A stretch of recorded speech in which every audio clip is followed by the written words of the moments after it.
mau memasuki eh, satu tema yang menurut saya dan para devosan sangat membutuhkan gitu ya, terutama tadi temanya bersyukur setiap saat gitu ya. Kenapa ini penting? Kenapa kok harus bersyukur gitu ya?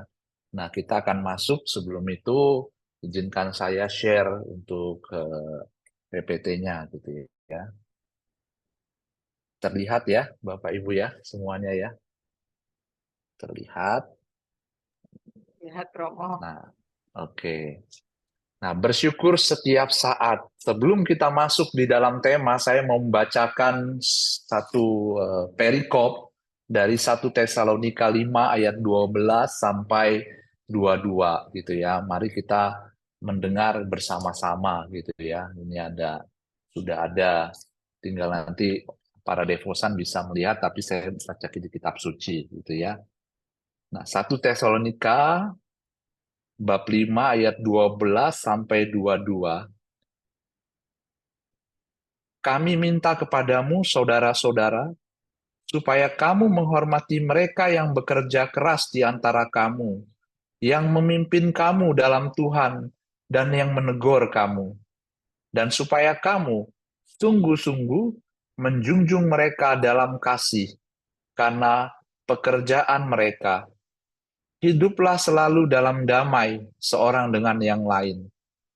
Kami juga menasihati kamu, saudara-saudara, tegurlah mereka yang hidup dengan tidak tertib. Hiburlah mereka yang tawar hati. Belalah mereka yang lemah, sabarlah terhadap semua orang. Perhatikanlah supaya jangan ada orang yang membalas jahat dengan jahat, tetapi usahakanlah senantiasa yang baik terhadap kamu masing-masing dan terhadap semua orang. Bersukacitalah senantiasa, tetaplah berdoa, mengucap syukurlah dalam segala hal, sebab itulah yang dikehendaki Allah di dalam Kristus Yesus bagi kamu. Janganlah padamkan roh, dan janganlah anggap rendah nubuat-nubuat.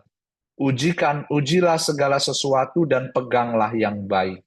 Jauhkanlah dirimu dari segala jenis kejahatan. Demikianlah sabda Tuhan, syukur kepada Allah. Nah, dari perikop ini atau dari ayat 1 Tesalonika bab 5 12 sampai 22 ini mungkin nanti setelah selesai jam kerahiman ilahi dan doa kerahiman ilahi kita bisa dibaca ketika malam, direnungkan begitu ya. Apa yang mesti Tuhan bicarakan kepada kita maka kita lakukan gitu.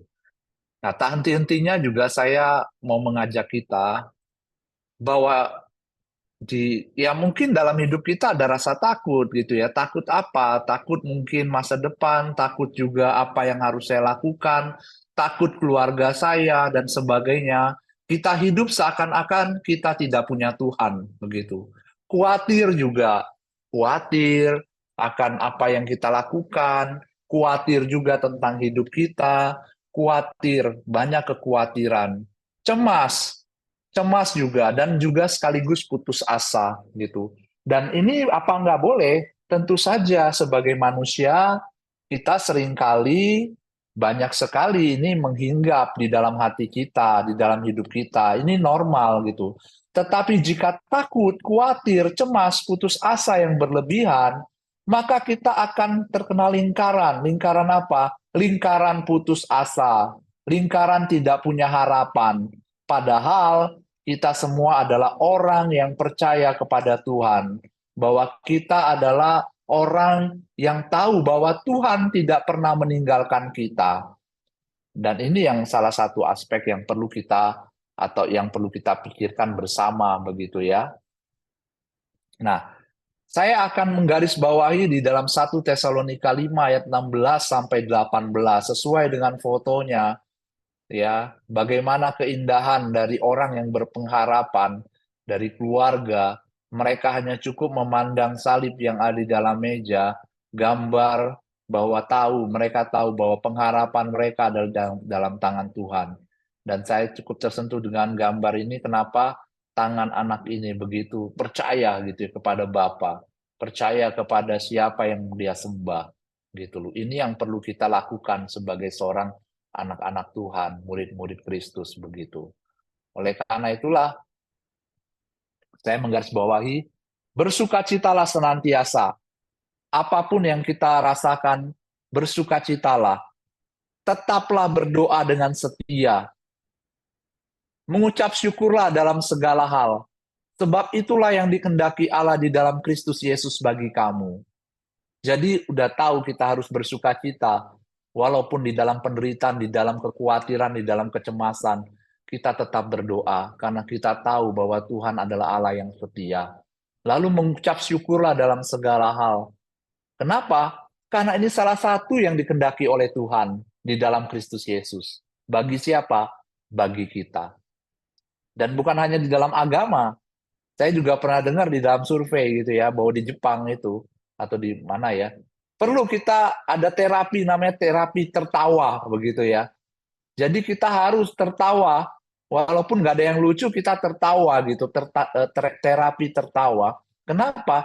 Karena tertawa akan membangkitkan dalam diri kita, badan kita, jiwa kita, satu hal yang positif. Satu hal yang membangkitkan kita untuk lebih bersemangat di dalam hidup. Kenapa?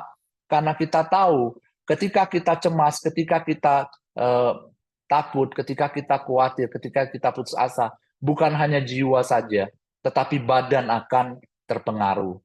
Begitu ya, badan kita akan sakit, badan kita akan cepat stres, ya, timbul penyakit-penyakit gitu ya. Bahkan mungkin ada alergi gatal dan sebagainya, karena ya salah satu bahwa jiwa dan tubuh ini ada satu kesatuan, tidak bisa dipisahkan begitu. Oleh karena itu kenapa penting sukacita? Nah, sekali lagi dikatakan bahwa sukacita ini bukan soal perasaan, melainkan sukacita ini adalah buah dari Roh Kudus.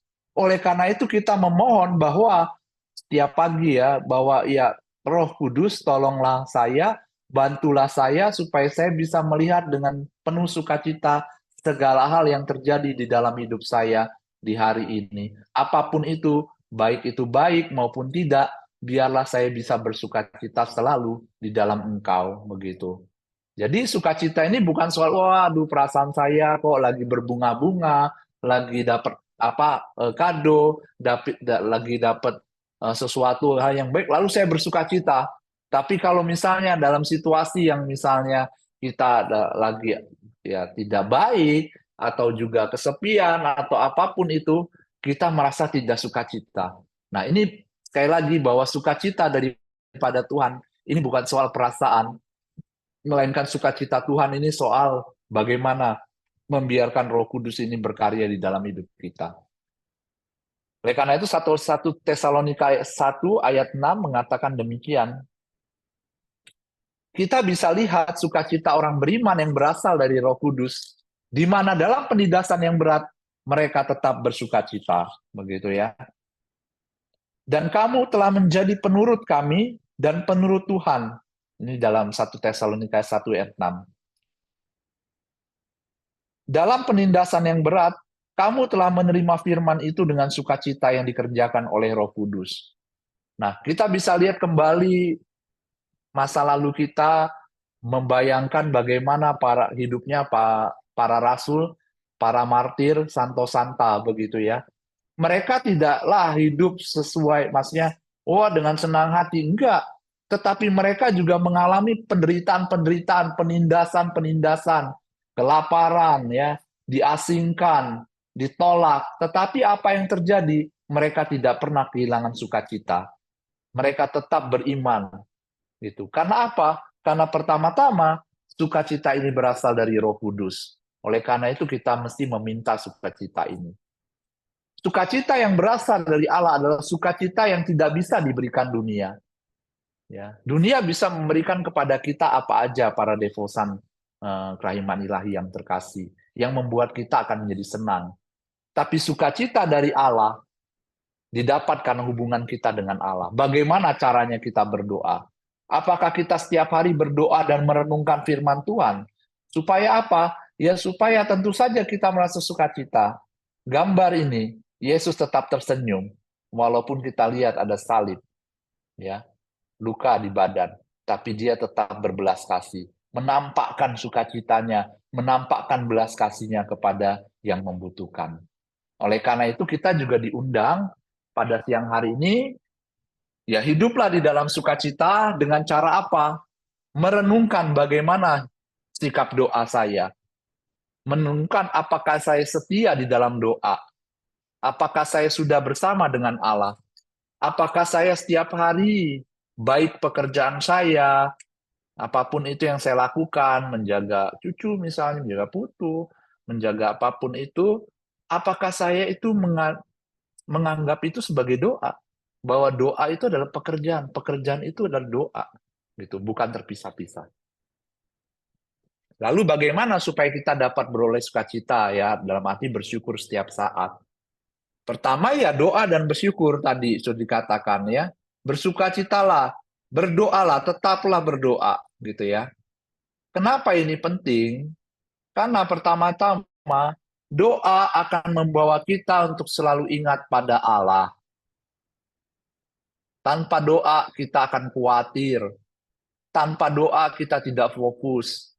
Dengan doa maka kita tertuju pada Allah. Mata kita tertuju pada Tuhan sendiri. Dan doa merupakan pengakuan akan kebesaran Tuhan dan keterbatasan kita. Artinya apa, para devosan yang terkasih? Ya, ketika kita melakukan kerahiman ilahi, kita mempercayakan bahwa Tuhan, Engkaulah penuh belas kasih, kebesaran-Mu sungguh luar biasa, kasih-Mu tak terbatas. Oleh karena itu saya yang terbatas, yang penuh dengan dosa, yang penuh dengan segala kelemahan, saya hanya berharap kepadamu. Yesus, Engkaulah harapanku. Ya. Yesus, aku percaya kepadamu. Yesus, Engkaulah segalanya bagiku. Ini yang dikatakan. Oleh karena kerahiman ilahi, dia menunjukkan selalu, dia membuka ya keluar air dan darah, kita mengatakan, Jesus, I trust in you. Saya percaya kepadamu. Kenapa? Karena saya yang terbatas. Saya mengagungkan kebesaran-Mu. Bahwa Engkaulah Allah yang agung. Engkaulah Allah yang besar. Dan dengan doa, membuat kita menjalani hidup dengan pengharapan. Pengharapan apa? Tentu saja pengharapan akan tujuan akhir, yaitu kehidupan kekal bersama Allah. Dengan kita berdoa, maka kita akan setia bersama dengan Allah. Mengharapkan terus-menerus bahwa suatu saat saya akan tertuju kepadamu Tuhan. Dan ketika kita berharap, ketika kita berdoa, maka hidup kita pun setiap hari ada di dalam tangan Tuhan. Kita percaya pada Tuhan. Oh, sorry. Santa Teresia, kanak-kanak Yesus, di dalam Katekismus Gereja Katolik, nomor 2559 mengatakan demikian, para devosan yang terkasih. Doa adalah ayunan hati, satu pandangan sederhana ke surga, satu seruan syukur, dan cinta kasih di tengah pencobaan dan di tengah kegembiraan. Jadi doa ini bukan doa ketika kita merasa senang, ketika kita perasaan kita wah dapat tadi ya dapat lotre atau dapat hadiah atau apa, tidak, tetapi doa ini kita lakukan karena kita percaya bahwa ini pandangan saya secara sederhana ya akan apa, akan surga. Satu seruan syukur dan cinta kasih di tengah-tengah pencobaan dan di tengah-tengah kegembiraan, sehingga baik hidup maupun baik mati aku tinggal bersama dengan Tuhan. Baik di dalam suka maupun di dalam sedih, aku tetap berseru kepadamu Tuhan. Baik di dalam pencobaan maupun tidak, saya tetap bergembira. Ya, apapun situasi kita, doa adalah satu kekuatan. Dan yang kemudian kedua, bersyukur. Bersyukurlah setiap saat. Kenapa? Karena dengan bersyukur, maka saya mengakui kemahakuasaan dan kebesaran Tuhan. Dan bersyukur, ini adalah salah satu bentuk kerendahan hati. Orang yang tidak mau bersyukur maka dia sudah tahu gitu bahwa dia adalah orang yang sombong. Kenapa? Karena merasa semua yang dia peroleh ini adalah hasil kerja keras dia. Semua yang dia peroleh adalah kekuatan saya. Sehingga apa? Orang yang tidak bersyukur, maka orang ini adalah tinggi hati. Orang yang rendah hati seperti Bunda Maria, dia mengagungkan satu pujian syukur, Magnificat.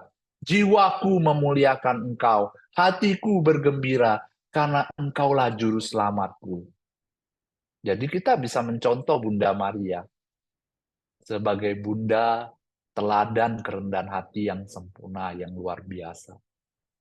Ya, taat, kerendahan hati. Jadi bersyukur salah satu aspek atau satu kekuatan agar kita bisa selalu memberikan kebesaran, ya, bersyukur atas kebesaran Tuhan, bersyukur bahwa saya masih bisa devosi kerahiman ilahi, berdoa kerahiman ilahi hari ini, bersyukur bahwa saya bisa berjumpa dengan saudara-saudari yang terkasih. Jadi ini salah satu rahmat. Nah, apa sih artinya kerendahan hati sekarang, ya? Kerendahan hati artinya miskin hatinya, gitu. Bukan soal materi, ya. Ada yang orang miskin tapi tinggi hati, ya. Materinya tidak ada tapi dia tinggi hati. Ada juga orang yang kaya tetapi dia tinggi hati, tetapi ada orang yang kaya tetapi dia rendah hati. Bahwa dia tahu segala miliknya bukanlah miliknya, tetapi ini adalah rahmat dari Tuhan dan saya menggunakannya kepada orang lain. Oleh karena itu Matius 5 mengatakan, Matius 5 ayat 3, berbahagialah orang yang miskin di hadapan Allah karena merekalah yang punya kerajaan Allah. Oleh karena itu kemiskinan hati atau kemiskinan rohani ini mau memberikan kepada kita untuk mengakui kebenaran dalam hati kita. Untuk apa? Tentu saja menemukan di mana kita mendapat rasa aman dalam hidup ini. Ya, di mana sih harta kita sesungguhnya? Kita bisa merenungkannya, para devosan yang terkasih. Bagaimana? Gitu ya. Kadangkala kita berpikir bahwa ketika kita mendapatkan dunia, maka kita akan merasa aman dan tenang karena membuat kita bersukacita. Tapi toh tidak juga begitu. Ya kan? Ketika kita sudah menggunakan semuanya, kita merasa bahwa oh, saya telah mendapatkan semuanya. Padahal tidak. Ya, barang siapa yang mau menyelamatkan nyawanya akan kehilangan nyawanya. Tetapi siapa yang kehilangan nyawanya karena aku, maka dia akan memperolehnya. Jadi salah satu kunci dari kerendahan hati itu adalah kemiskinan rohani. Nah, sorry. Kenapa? Ya, kekayaan membuat kita terikat dan menjadi terancam. Karena kita akan selalu was-was. Was-was akan hilang. Was-was akan hidup. Was-was akan ini. Kita takut kehilangan, cemas, dan akhirnya sedih. Dengan kata lain, ya, kemiskinan rohani adalah ketidakterikatan pada apapun, pada ciptaan. Kenapa? Karena kita sudah terikat dengan sesuatu, maka kita akan sedih. Kita akan kecewa. Ya. Contoh, ketika kita terikat dengan orang yang kita sayangi, tiba-tiba dia begini, kita kecewa. Ya. Bukan berarti kita menyayangi itu salah, bukan. Tetapi kalau kita sudah fokus pada satu tujuan orang itu, harta ini, sesuatu ini, maka ketika dia hilang, maka kita akan kecewa, sedih. Ya. Dan ini adalah awal mula dari dosa. Keterikatan pada ciptaan itu awal mula dari dosa. Karena itu kita beranjak untuk tidak terikat pada apapun. Ini saya ngambil Lukas 12, 16-21 dikatakan. Inilah yang akan kuperbuat. Aku akan merombak lumbung-lumbungku dan aku akan mendirikan yang lebih besar dan aku akan menyimpan di dalamnya segala gandum dan barang-barangku. Ini tamak, terikat dia ya. Sesudah itu aku akan berkata kepada jiwaku sendiri, jiwaku, ada padamu banyak barang tertimbun untuk bertahun-tahun lamanya. Sudah, beristirahatlah, makanlah, minumlah, dan bersenang-senanglah. Tapi apa kata Tuhan? Tetapi firman Allah kepadanya, hai engkau orang bodoh, pada malam ini juga jiwamu akan diambil daripadamu. Dan apa yang telah kau sediakan, untuk siapakah itu semua? Untuk siapa? Oleh karena itu kemiskinan rohani penting. Supaya bisa bersukacita, bisa bersyukur. Supaya kita bisa bahagia. Kemiskinan rohani membawa kita untuk tidak puas diri dan membawa kita untuk membuka ruang sabda Allah. Miskin rohani, saya membuka Allah untuk masuk di dalam diri saya. Itulah mengapa Yesus menyebut berbahagialah mereka yang miskin dalam roh, yang miskin hatinya, sebab di sanalah Tuhan dapat masuk dengan kebaruannya yang abadi. Orang yang puas, orang yang terikat, maka Tuhan sulit untuk masuk. Tetapi orang yang miskin hatinya, miskin rohani, mempermudah Allah berkarya di dalam hidupnya. Kemiskinan rohani ini dikatakan Santo Ignatius Loyola sebagai lepas bebas suci. Di dalamnya kita mencapai kemerdekaan batin yang indah. Dengan kata lain, lepas bebas atau tidak terikat pada ciptaan, melainkan kita perlu terikat pada pencipta, terikat pada Tuhan. Sehingga dalam serikat Yesuit, Santo Ignatius Loyola mengatakan, ad memoriam et gloriam, segala sesuatunya padamu Tuhan, demi kemuliaan Tuhan. Gitu ya. Semuanya, segala sesuatu demi kemuliaan Tuhan.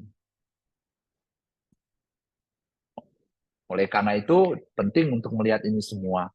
Sehingga para devosan yang terkasih, saya merangkum semuanya dari apa renungan kita malam hari pada sore hari ini. Yang pertama adalah ya kita melihat bahwa sukacita, ya rasa syukur ini penting di dalam hidup kita. Walaupun ya kita dalam keadaan cemas, ya galau, takut dan apapun, tetapi biarlah sukacita yang dari Allah yang tidak terikat karena perasaan kita ini memberikan kita satu sukacita kebahagiaan yang sejati. Dengan cara bagaimana?